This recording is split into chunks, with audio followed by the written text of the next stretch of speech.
18वीं सदी के अंत में और 19वीं सदी की शुरुआत में भारतीय पुरातत्व के क्षेत्र में कई विदेशी शोधकर्ता आए, लेकिन 1837 में महान ब्रिटिश पुरातत्वविद जेम्स प्रिंसेप की नज़र कौशाम्बी अभिलेख पर पड़ी, जिस पर धम्म लिपि में कुछ लिखा हुआ था।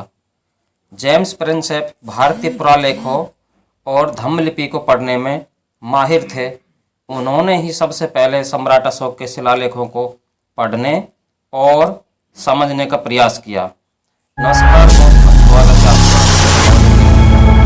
दोस्तों, आज के इस वीडियो में हम बात करेंगे सम्राट अशोक के रानी स्तंभ लेख की, जो सम्राट अशोक के महत्वपूर्ण शिलालेखों में से एक है। सम्राट अशोक ने स्वर्णाक्षरों में पत्थरों पर जिस अपनी रानी का नाम लिखवाया है, वह रानी कालुवाकी थीं, जिनका नाम इलाहाबाद के कौशाम्बी अभिलेख पर लिखित रूप में दर्ज है। तो आइए दोस्तों, जानते हैं कालुवाकी के रानी शिलालेख पर क्या लिखा है।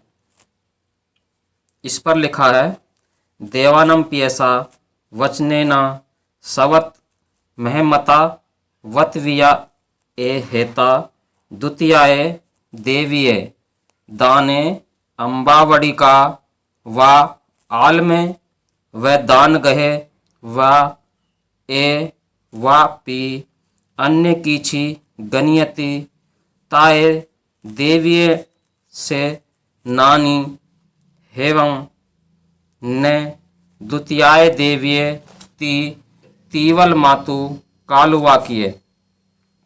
यानी यह धम्म लिपि में लिखा हुआ है। सम्राट अशोक का जो शिलालेख है, इसका हिंदी में अर्थ है, देवानम पिय यानी सम्राट अशोक के आदेश से सभी स्थानों के महामात्रों से बताया गया है कि मेरी दूसरी रानी जो कुछ भी दान करे, चाहे वह आम्रवाटिका हो, चाहे वह फलोवान हो और चाहे वह भिक्खु गृह हो, वह सब तीवल की माता हमारी दूसरी रानी कालुवाकी का ही समझा जाए।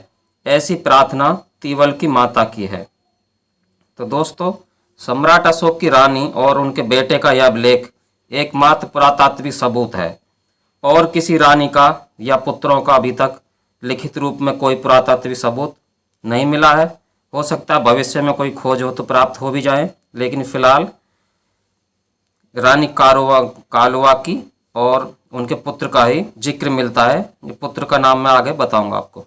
लेकिन आश्चर्य की बात यह है कि किसी भी साहित्यकार ने सम्राट अशोक की पत्नी कालुवाकी पर अपनी कलम नहीं चलाई, और जिस रानी का कोई पुरातात्विक सबूत नहीं है, यानी रानी तिस्यरक्षिता, उस रानी के ऊपर आज तक ना जाने कितने नाटक, कहानियाँ और अन्य साहित्य लिख डाले।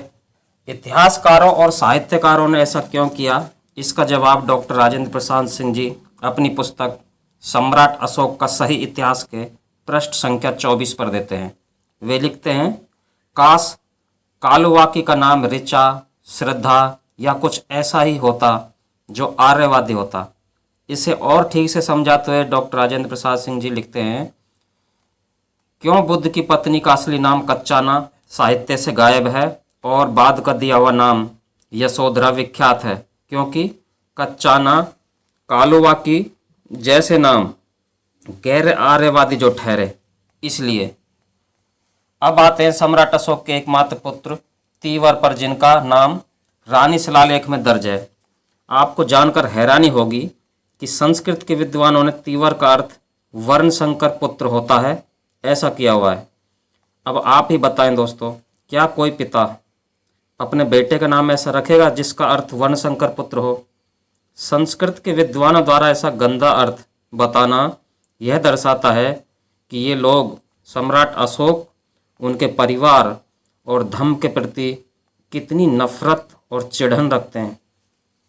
अरे, तीवर का नाम तीसरा भी तो हो सकता है। एक पिता या माता अपने पुत्र का नाम अच्छा सा ही रखते हैं, आज भी अच्छा ही रखते हैं। तो दोस्तों, आज के वीडियो में इतना ही। अगर आपको यह जानकारी पसंद आई हो तो इस वीडियो को लाइक और शेयर करें, साथ ही हमारे चैनल को सब्सक्राइब करना न भूलें। अंत तक वीडियो देखने के लिए आप सभी का धन्यवाद। जय भीम, नमो बुद्धाय, जय संविधान।